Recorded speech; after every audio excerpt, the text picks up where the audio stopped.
Hello, you're welcome back. All right, so here we're going to be looking at electrical energy and power. Okay, so as we already know, energy is the ability to do work.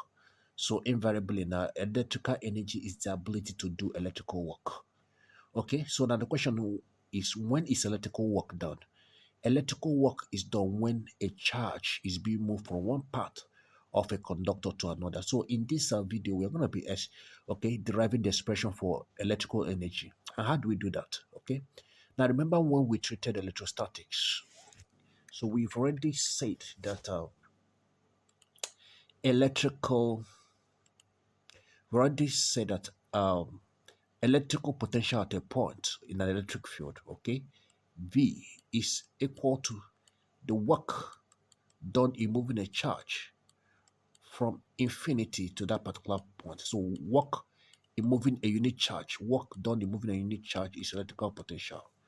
And we know already that work, okay, is energy. Work and energy, they are the same. So from, please pardon me, okay, this charge.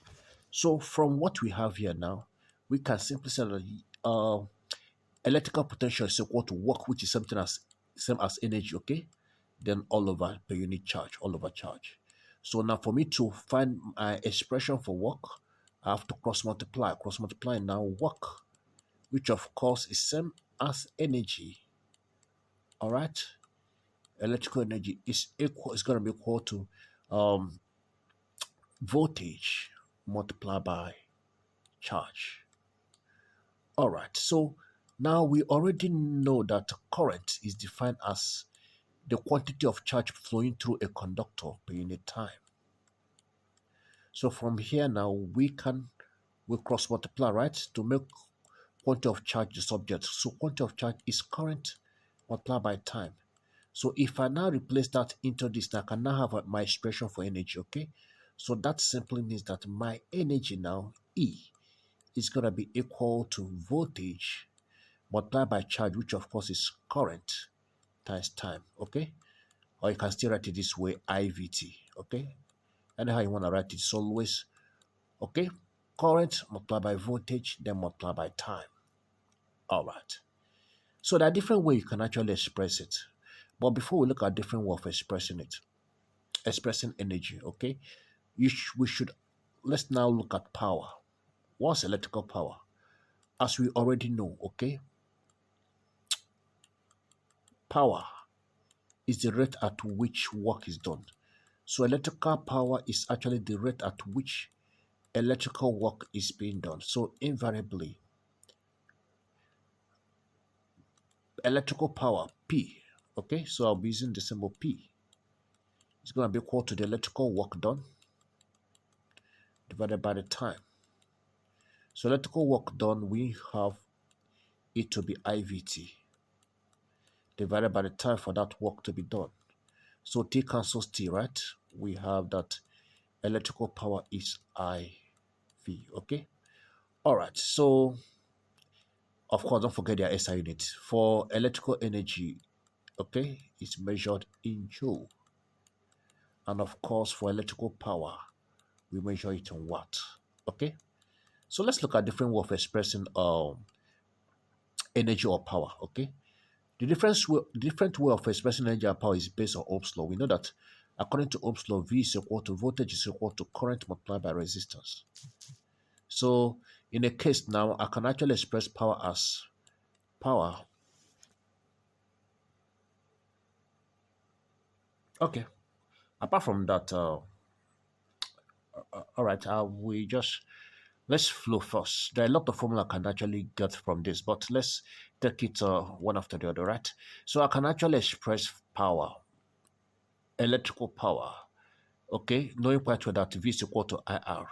So if I should replace IR, okay, um, if I should replace V by equal to IR in this expression, I will now have that power is going to be equal to current multiplied by voltage, which of course is IR, all right? So in this case, now I have that power can also be expressed as I square multiplied by R, okay? So another way of expressing power also is going to be equal to, from Ohm's law, we can make current the subject quite well. Yeah, making current the subject. If I make current the subject, current is equal to voltage divided by resistance, right? Okay, so let's look at how that works. So I can also this time around substitute for current, which is voltage all over resistance. So current is power now is going to be equal to current, which is voltage all over resistance. All right, then multiply by voltage.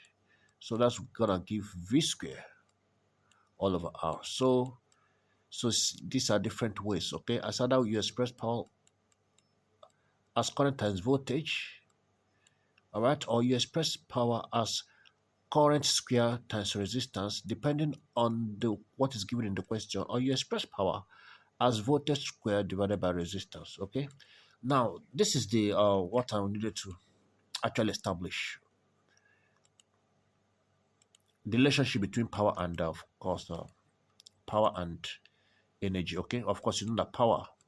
Let me use different color this time around.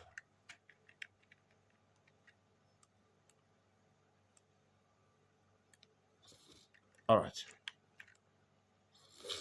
Okay, so already we we have already known that power is equal to work, which is energy all over time.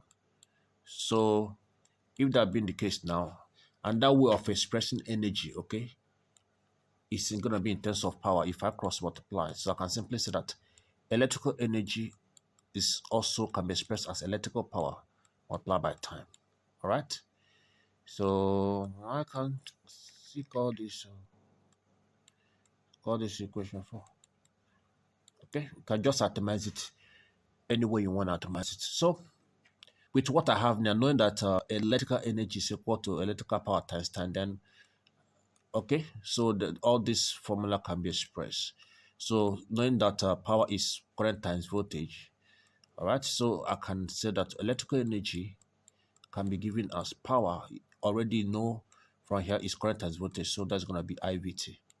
Okay, current times voltage, that's power.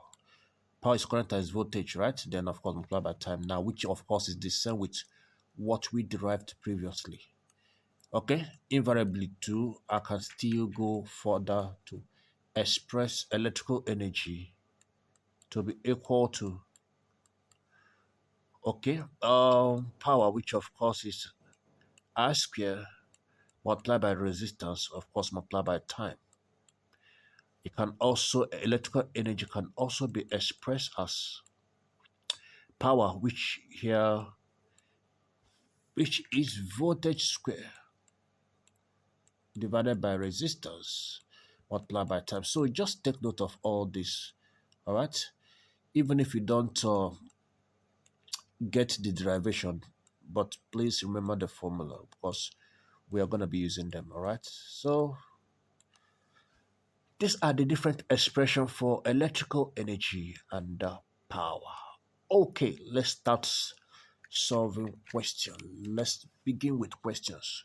So I'll be picking some problem and we'll be doing justice to it. Okay, we're gonna pick problems not just in electrical energy and power, but also in resistance. All right. So here I'll have the very first question here. I'll bring it right to the screen.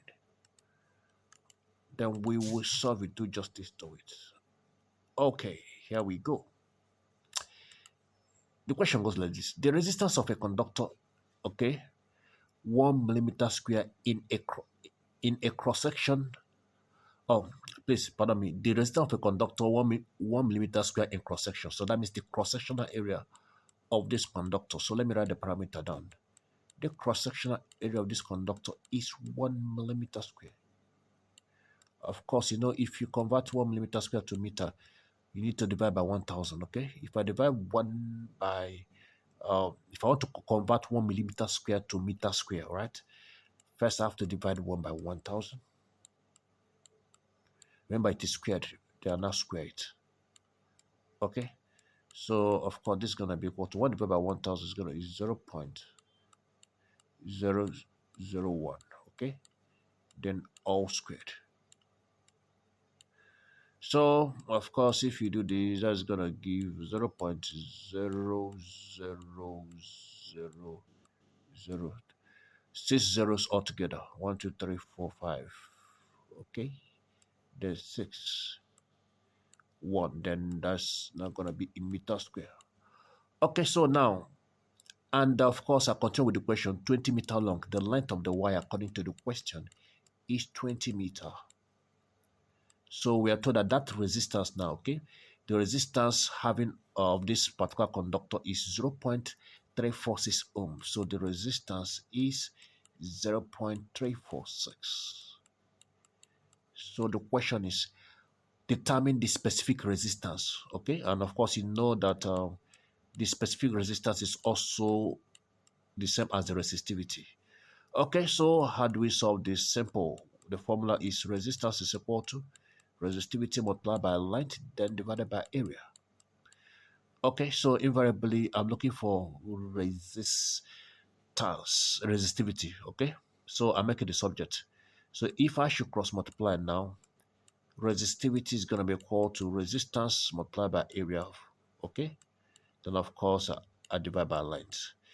All right, let's start putting my values, okay? Resistance is 0.346 multiplied by the area, which is 0.00000, okay? 1 divided by the length, which is how many? 20 meter. Okay, so let's use calculator on this. This is going to be 0.346, right? Then multiply by 0.00000, okay, 1, then divided by 20. So I have to put this in standard form. Okay, that's going to be 1, 2, 1, 2, 3, 4, 5, 6, 7, 8. 1.8. Okay, so the resistivity is going to be equal to 1.8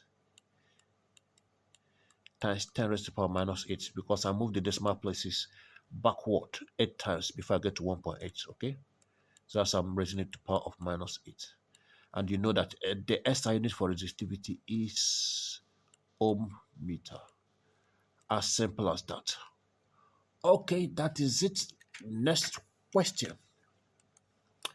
Here we go. I will get another question that will do justice to it. Okay, right here on the screen.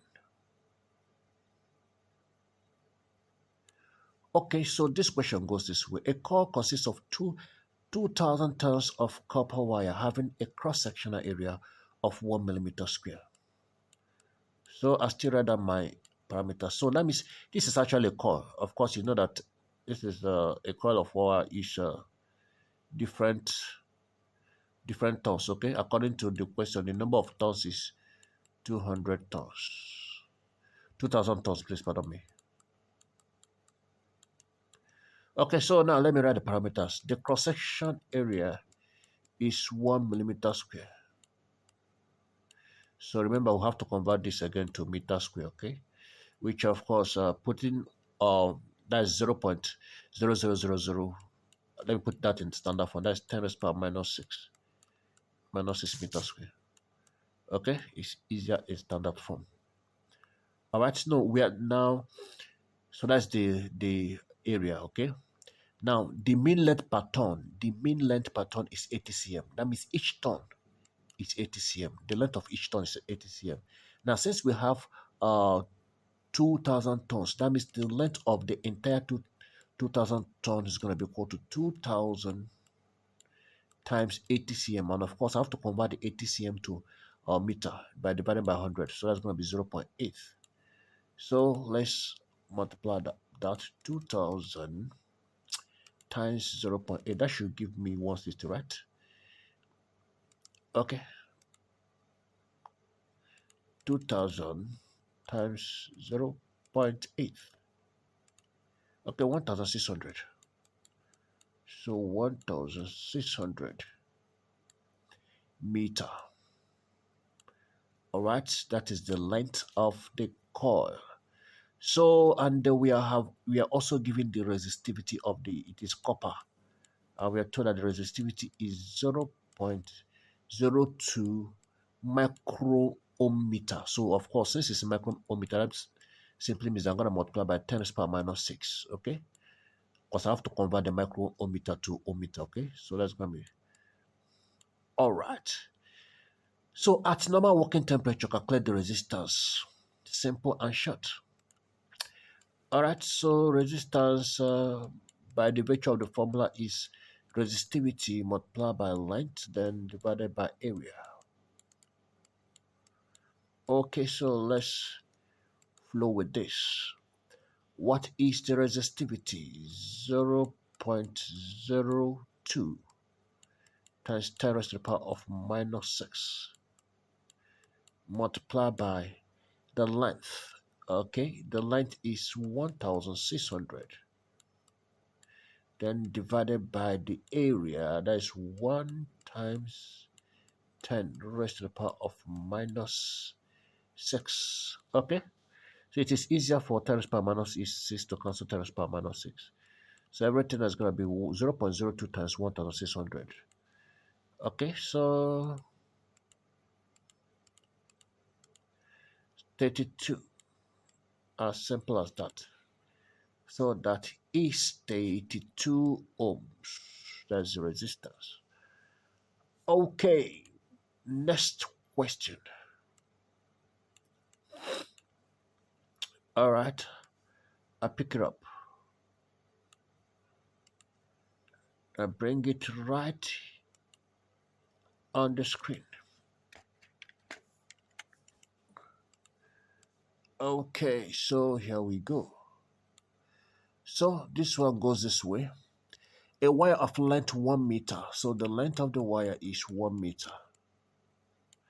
Has resistance of 2 ohms. So the resistance of the wire is 2 ohms. What is the resistance of the second wire? Okay, so let's say this resistance uh, is a for first wire, then the second wire, I call it R1 for second wire, R2. And we are told that whose specific resistance is double that of the first. That means the specific resistance of 2 is equal to 2 times the specific resistance of 1. Okay, so of course, you know from resistivity, if you want to make if we make resistivity a result of formula, I'm having that resistivity is equal to resistance times area, then divided by length, right? So for this, that's going to be R2, okay? R2 on of R2, right? Then multiply by the area. Now, the area, okay? Of course, it is still the same way to have the same cross-sectional area. Okay, then of course, divided by the length.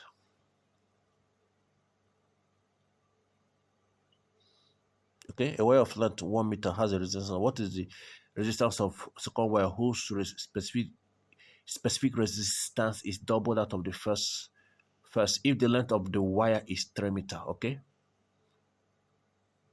so whose specific resistance, what is the resistance of the second wire whose specific resistance is double that of the first if the length of the wire is 3 meter?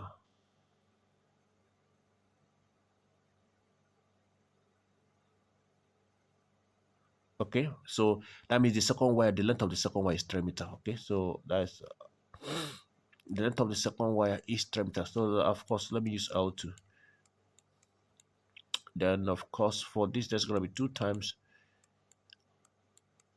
R1, the same area, the same cross-sectional area, still the same wire, okay? Then of course, L1. So let's start putting our values. So R2, okay?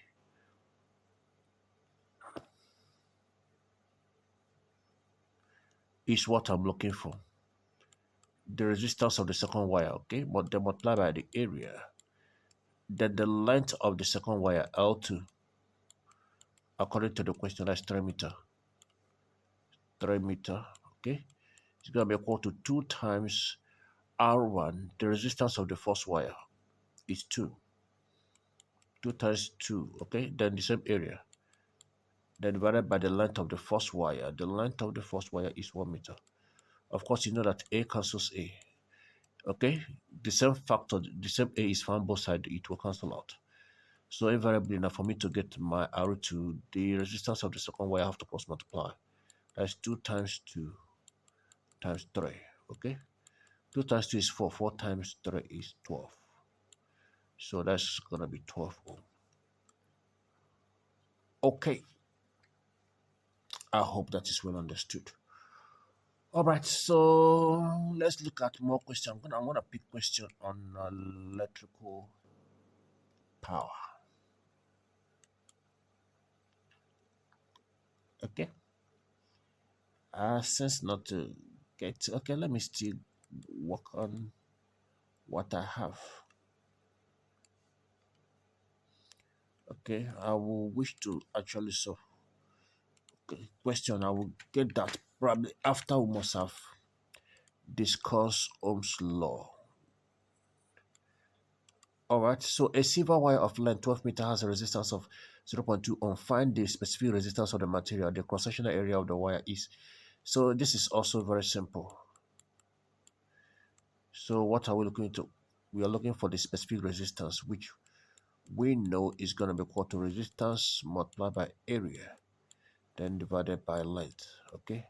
So resistance is 0.2 according to the question, then times the area is 0.01 centimeter square. So I have to convert the centimeter square to meter square. So you know how I do that? I'll have to divide by 100. That's going to be 0.01 divided by 100. Then before I now square it. All right. Then divide by the length. According to the question, the length of the wire is 12. So let's do this. So it's going to be 0.0002. So at the end of the day now, if I square 0.0001, okay? So I can put that in standard form. That's going to be 1 times 10 raised to the power of course, this is already, what is inside this bracket is 10 raised to the power minus 4. So 10 raised to the power, 10 raised to the power minus 4 squared is going to give me 10 raised to the power minus 8. Then divided by 12. Okay, so of course, let's do this. 0.2 divided by 12. So approximately, I'm going to have 0.016 times 10 raised to the power of 167 minus 8.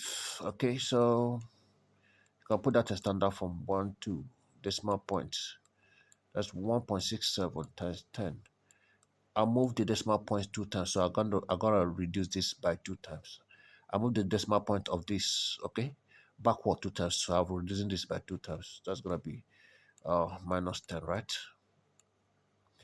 Okay,